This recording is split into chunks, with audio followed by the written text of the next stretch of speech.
Setelah Hiju bertemu dengan Saon dan menceritakan segalanya dengan jujur, mereka akhirnya kembali ke rumah. Kali ini, Baek Saon memasak untuk Hong Hiju. Ia membuat nasi goreng kimchi, dan Hiju sangat menyukai masakan suaminya yang penuh cinta itu. Di tengah kebersamaan mereka, Hiju tiba-tiba membahas tentang pernikahan mereka yang sudah berjalan selama 3 tahun, yang menurutnya terasa tidak seperti pasangan lainnya karena mereka tinggal di kamar terpisah dan tidak menyapa satu sama lain. Baek Saon pun menjawab dengan santai, mengatakan bahwa jika Hiju ingin mereka berbagi kamar, ia tidak masalah. Namun, baginya, suasana rumah mereka sudah sangat hangat. Setiap kali ia pulang dan melihat Hiju di rumah, bahkan hanya dengan lampu kamar Hiju menyala, ia sudah tenang dan nyaman. Di tengah obrolan, Hiju juga menceritakan tentang ancaman yang diterimanya melalui pesan dari penculik. Baek Saon langsung berinisiatif untuk menyelidiki dan menangani masalah itu seorang diri.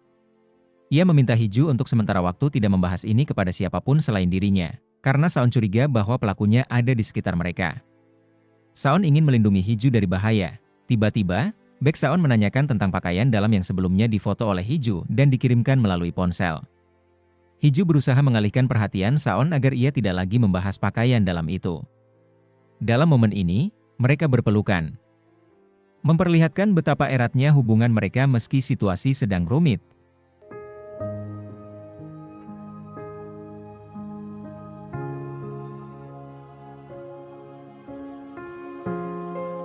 Di sisi lain, penculik itu ternyata sempat menyamar menjadi pengantar bunga untuk mendekati Baek Saon. Ia mengamati kehidupan Saon yang menurutnya sangat ideal, penuh kebahagiaan dan kenyamanan. Bahkan, ia terobsesi dengan aroma tubuh Saon yang begitu wangi. Obsesi inilah yang membuatnya berniat tidak hanya mencuri ponsel Hiju tetapi juga menghancurkan segala hal yang dimiliki Saon. Sementara itu, berita mengenai ciri-ciri penculik sudah tersebar luas. Ibunda Saon, dengan naluri seorang ibu, tampaknya memahami siapa pelaku itu. Keesokan paginya, Hiju terbangun agak siang dan langsung memeriksa keberadaan Saon. Ia tidak menemukan Saon di rumah, sehingga kepanikan pun muncul. Dalam pikirannya, ia takut Saon telah meninggalkannya. Namun, kekhawatirannya ternyata hanya imajinasi. Saon masih ada di rumah, sedang tidur di kamar. Hiju mendekati Saon dan dengan gemas menyolek wajah suaminya. Saon pun terbangun dan langsung memeluk Hiju, menenangkan istrinya yang terlalu banyak berpikir. Ternyata, Saon sengaja mengambil cuti 1 hari untuk menghabiskan waktu bersama Hiju. Ia ingin menghabiskan waktu bersama istri tercintanya tanpa gangguan apapun. Hiju sempat berbicara kepada Saon, mengungkapkan bahwa ia sering membayangkan kehidupan mereka seperti pasangan pada umumnya. Ia ingin mereka bisa jalan-jalan bersama, jogging, dan menikmati kebahagiaan layaknya pasangan suami istri baru. Padahal, pernikahan mereka sudah berjalan selama 3 tahun. Hiju mengutarakan keinginannya untuk lebih sering menghabiskan waktu bersama, berbicara ringan, dan menjalani kebersamaan seperti itu. Namun, saat mereka sedang menikmati momen mesra, tiba-tiba Pak Kang menelepon Baek Saon, mengatakan ada masalah di kantor yang membutuhkan kehadirannya segera.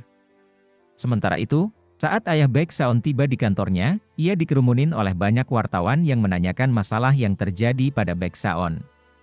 Tiba-tiba ia mendapat kiriman karangan bunga yang menyatakan bahwa si pengirim tahu tentang sesuatu yang pernah dilakukan oleh Baek Saon. Diduga, karangan bunga itu dikirim oleh pelaku yang sama. Ayah Saon mulai cemas karena takut rahasia mengenai Saon akan terungkap. Di tempat lain, Saon yang sudah tiba di kantor, mengetahui kalau ternyata tidak ada masalah apapun yang terjadi. Pak Kang dan rekan-rekan lainnya hanya menyiapkan kejutan untuk Saon. Saon ingin marah, tapi ia hanya bisa menahan kesal karena merasa mereka tidak peka terhadap situasinya. Tak lama setelah itu, Park Do-jae datang menemui Baek Saon dan memberitahunya bahwa ia sudah menemukan alamat orang yang sempat menghubungi Hiju dengan ancaman. Saon memutuskan untuk pergi ke sana sendiri. Sementara itu, ayah tiri Hiju menemui ayah Baek Saon, menyarankan agar permasalahan ini segera diselesaikan, termasuk masalah papan bunga itu. Namun, ayah Saon justru menyalahkan keluarga Hiju atas semua masalah yang terjadi, terutama karena keterlibatan Hong Ina. Ayah Hiju tidak terima dan memperingatkan bahwa ia memiliki rahasia besar tentang keluarga Baek Saon. Jika keluarga Saon mencoba bertindak macam-macam, ia tidak segan-segan membongkar semuanya. Di rumah, ibu Hiju kembali datang dan memperingatkan Hiju agar tidak menyerahkan Baek Saon kepada Hong Ina. Ia meminta Hiju untuk mempertahankan rumah tangganya, meskipun ia tahu sifat kakak tirinya itu. Hiju, yang sudah memahami karakter kakaknya, tidak terlalu khawatir karena tahu bahwa Ina tidak benar-benar berusaha merebut Saon darinya, namun, saat mereka sedang berbicara, Hiju tiba-tiba menerima pesan dari si penculik. Pesan itu berupa sebuah video yang mirip dengan acara variety show. Karena tidak mendapat respons dari Hiju, ibu Hiju memutuskan untuk pulang. Di waktu yang sama, Hiju menerima pesan dari Sangwoo, yang membuatnya memutuskan untuk menemuinya. Hiju ingin menanyakan lebih lanjut tentang kasus ini, karena ia tahu Sangwoo sedang menyelidiki kasus hilangnya salah satu anak panti asuhan. Ternyata, alamat yang diberikan Park Do-jae kepada Baek Saon adalah rumah yang sering disebut Sangwoo sebagai tempat pertemuan dengan seorang tuan muda yang menjadi salah satu kunci dalam kasus tersebut. Ketika Baek Saon memasuki tempat tersebut, ia tidak menemukan siapapun di sana. Namun, ada sebuah video yang diputar di ruangan itu. Saat ia mengecek video tersebut, ternyata isinya sangat mirip dengan video yang sebelumnya dikirimkan kepada Hiju. Dari situ, Saon menyimpulkan bahwa ini adalah ulah si penculik. Dalam video itu, si penculik mengatakan bahwa ia tahu Baek Saon adalah pelaku sebenarnya, meskipun tidak menjelaskan secara rinci apa yang dimaksud. Si penculik juga menyebutkan kasus hilangnya anak kembar dari panti asuhan, yang menjadi inti dari ancamannya. Sementara itu, Hiju dan Sangwoo juga pergi ke tempat yang sama. Hiju penasaran dengan apa yang sedang dilakukan oleh Sangwoo. Namun, mereka tidak sempat masuk ke dalam, karena Saon yang sedang berada di sana melihat keberadaan mereka.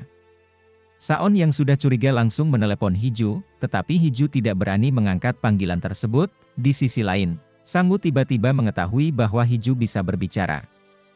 Hal ini membuatnya terkejut, dan Hiju menjadi gugup karena rahasianya terbongkar. Sementara itu, Baek Saon yang sudah dipenuhi amarah melihat istrinya bersama Sangwoo. Ia segera menghadang mobil mereka hingga akhirnya berhasil menghentikan mereka. Saon langsung menarik Hiju keluar dari mobil dan memintanya ikut dengannya. Meskipun sempat terlihat ragu, Hiju akhirnya menuruti Saon, karena ia merasa itu adalah kewajibannya sebagai seorang istri. Saon mencurigai bahwa Sangwoo adalah dalang di balik semua kejadian ini. Gerak-geriknya yang mencurigakan semakin memperkuat dugaan Saon. Ia bahkan menuduh Sangwoo kembali hanya untuk membalas dendam. Apalagi sejak kedatangan Sangwoo, banyak hal aneh yang mulai terjadi. Setelah itu, Saon dan Hiju pergi bersama. Di perjalanan, Hiju menceritakan alasan mengapa ia bertemu dengan Sangwoo. Ia mengakui bahwa ia ingin mengetahui sesuatu yang tidak berani ia tanyakan langsung kepada Saon. Saon menghentikan mobilnya, meminta Hiju untuk berhenti sejenak, dan bertanya mengapa Hiju tidak langsung bertanya padanya saja. Hiju akhirnya mengungkapkan isi hatinya. Ia mengatakan bahwa ia sebenarnya takut jika suatu saat Saon pergi meninggalkannya. Hiju mengaku masih sulit mempercayai kebahagiaan yang ia rasakan saat ini, karena hidupnya sebelumnya penuh dengan kesulitan. Ia merasa seolah kebahagiaan itu terlalu fana untuk menjadi nyata. Pagi tadi, ketika ia bangun, ia benar-benar merasa ketakutan kehilangan Saon. Mendengar hal itu, Saon berusaha menenangkan Hiju. Ia langsung memeluk istrinya dan berkata bahwa ia tidak akan meninggalkannya. Hiju juga meminta Saon untuk tidak menyembunyikan apapun darinya. Ia ingin Saon selalu jujur kepadanya, tidak peduli seberapa sulit kebenaran itu. Saon akhirnya mengaku bahwa ia memang memiliki sebuah rahasia besar.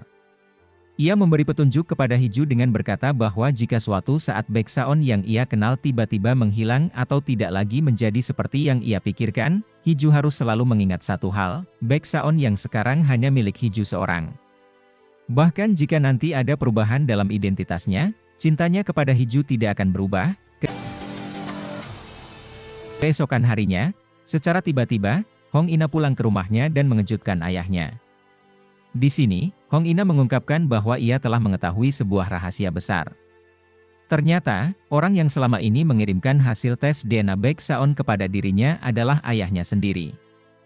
Dari hasil tes tersebut, diketahui bahwa DNA Baek Saon dan ayahnya tidak cocok, artinya mereka bukan ayah dan anak kandung. Tidak hanya itu, Hong Ina juga mengetahui bahwa ayahnya pernah membuat perjanjian dengan kakek Baek Saon. Dalam perjanjian tersebut, ayah Hong Ina berperan sebagai dalang yang menjodohkan Hong Hiju dengan Baek Saon. Awalnya, keluarga Baek Saon menolak perjodohan ini, apalagi undangan pernikahan yang tersebar sebelumnya mencantumkan nama Hong Ina sebagai calon pengantin Baek Saon. Namun, Ayah Hong Ina bersikeras bahwa perjodohan ini sesuai dengan kesepakatan yang dibuatnya dengan kakek Baeksaon, di mana setiap permintaan kakek harus dipenuhi. Rahasia ini menimbulkan banyak pertanyaan, terutama tentang apa yang sebenarnya diketahui oleh ayah Hong Ina. Sepertinya, hal tersebut berkaitan dengan kecelakaan yang dialami oleh Hong Ina, Hong Hee-ju, dan adik mereka di masa lalu. Kecelakaan tersebut tampaknya juga melibatkan kakek Baeksaon. Awalnya, ayah Hong Ina berencana mengusut tuntas kasus kecelakaan itu. Tetapi tiba-tiba ia berhenti setelah kakek Baeksaon berlutut dan meminta maaf kepadanya. Setelah itu, ayah Hong Ina mengubah topik pembicaraan dan malah fokus membahas hubungan antara Hong Hee-ju, Ina, dan Baeksaon di mana ada orang yang mengetahui rahasia mereka. Sementara itu, Nayuri melakukan wawancara eksklusif dengan orang tua Baeksaon untuk mengklarifikasi berbagai peristiwa yang terjadi belakangan ini. Dalam wawancara tersebut, Ibu Baeksaon mengungkapkan bahwa ia memiliki pesan khusus untuk anak kandungnya. Ia mengaku bahwa selama ini ia tidak pernah berniat mengurung Baeksaon, melainkan melindunginya. Ia juga menyebutkan bahwa Baeksaon yang asli masih hidup hingga saat ini, meskipun ia tidak menjelaskan lebih jauh. Di sisi lain, Baeksaon, setelah menyampaikan pesan presiden sebagai juru bicara, menghadapi konferensi pers. Seharusnya, topik yang dibahas oleh para wartawan sesuai dengan pernyataan resmi yang disampaikannya. Namun, para wartawan justru menanyakan berbagai peristiwa misterius yang terjadi akhir-akhir ini. Sebagai tanggapan, Baeksaon memutar video yang ia terima dari si penculik. Ia bahkan menantang wartawan-wartawan di sana, siapapun yang dapat mengungkap maksud dari video tersebut akan mendapatkan wawancara eksklusif bersamanya. Di tengah semua kekacauan ini, Hong Hee-ju menghabiskan waktu dengan rekan-rekan lamanya dari tempat kerja sebelumnya. Meskipun tampaknya ini adalah makan malam biasa, suasana hati Hee-ju tetap terguncang oleh peristiwa yang ia alami belakangan ini. Rekan-rekan kerja lama Hong Hee-ju merasa sangat senang melihat dirinya sekarang tampak lebih segar dan bahagia dibandingkan sebelumnya. Mereka tahu bahwa kini Hee-ju telah menemukan kebahagiaan bersama suaminya, Baeksaon, dan tidak lagi berprasangka yang buruk seperti dulu. Hee-ju terlihat lebih ceria dan menikmati hidupnya yang baru. Setelah selesai makan siang, Hee-ju masuk ke lift dan tanpa sengaja bertemu dengan Baeksaon. Mereka berdua mulai berbicara menggunakan bahasa isyarat. Saling bertanya apakah sudah makan dan apa yang mereka makan. Di momen itu, Baeksaon dengan percaya diri memamerkan kemampuan bahasa isyaratnya yang sudah sangat membaik. Ia juga berkata bahwa hari ini ia akan pulang lebih awal karena ingin makan malam bersama Hee-ju di rumah. Senyuman manis Baeksaon saat mengatakan itu membuat Hee-ju semakin yakin bahwa cinta suaminya begitu besar kepadanya. Sementara itu, di kantor Baeksaon, Pak Kang menerima telepon dari seseorang di sebuah lokasi pemancingan. Orang tersebut mengatakan bahwa ia memiliki pesan penting untuk Baeksaon. Setelah menerima pesan itu, Pak Kang segera menyampaikannya kepada Baeksaon. Isi pesannya adalah, dia masih hidup. Beserta lokasi pemancingan yang dimaksud, di sisi lain, Hee-ju melihat foto-foto tamasya mereka yang baru saja dirilis. Dari foto-foto tersebut, Hee-ju menyadari bahwa di setiap gambar, tatapan Baeksaon selalu tertuju padanya. Momen ini membuat Hee-ju terharu, karena ia menyadari betapa besar cinta Baeksaon kepadanya. Baeksaon kemudian pergi ke lokasi pemancingan seperti yang diarahkan oleh Pak Kang. Setibanya di sana, ia menemukan bahwa seseorang sudah lebih dulu datang menemui pria tua yang tinggal di tempat itu. Pria tersebut ternyata adalah seseorang yang memiliki hubungan dekat dengan Baeksaon kecil. Baeksaon mengingat bahwa ia dulu pernah tinggal bersama pria itu sebelum akhirnya dibawa pergi untuk menggantikan Baeksaon yang asli. Pria tua itu tahu apa yang terjadi, namun merelakan semuanya tanpa banyak bertanya. Hubungan mereka tidak begitu jelas, apakah pria itu ayah kandung Baeksaon atau sekadar penjaga yang dipercaya oleh orang tua aslinya. Saat berada di sana, Baeksaon juga mengingat sebuah kejadian traumatis di masa kecilnya. Ia pernah menyaksikan kakek Baeksaon yang asli menenggelamkan cucunya di sebuah sungai. Namun, pria itu menyuruh Baeksaon untuk berpura-pura tidak melihat apapun. Pesan dia masih hidup yang diterima sebelumnya membuat Baeksaon berpikir bahwa mungkin Baeksaon yang asli sebenarnya selamat dari insiden tersebut. Sementara itu, Hee-ju yang menunggu Baeksaon pulang merasa sedikit kecewa karena suaminya belum juga tiba. Ia mengira Baeksaon sedang lembur. Di saat yang sama, Hong Ina datang ke rumah Hee-ju dan memberikan dokumen yang ia dapatkan dari ayahnya. Dokumen itu membuktikan bahwa Baeksaon bukan anak kandung dari keluarga Baek. Namun, Hee-ju tampak tenang dan tidak terkejut. Ia mengingat janji Baeksaon sebelumnya bahwa jika identitasnya terbongkar, Hiju akan tetap menerima dirinya apa adanya. Kembali ke lokasi pemancingan, situasi tiba-tiba berubah menjadi berbahaya.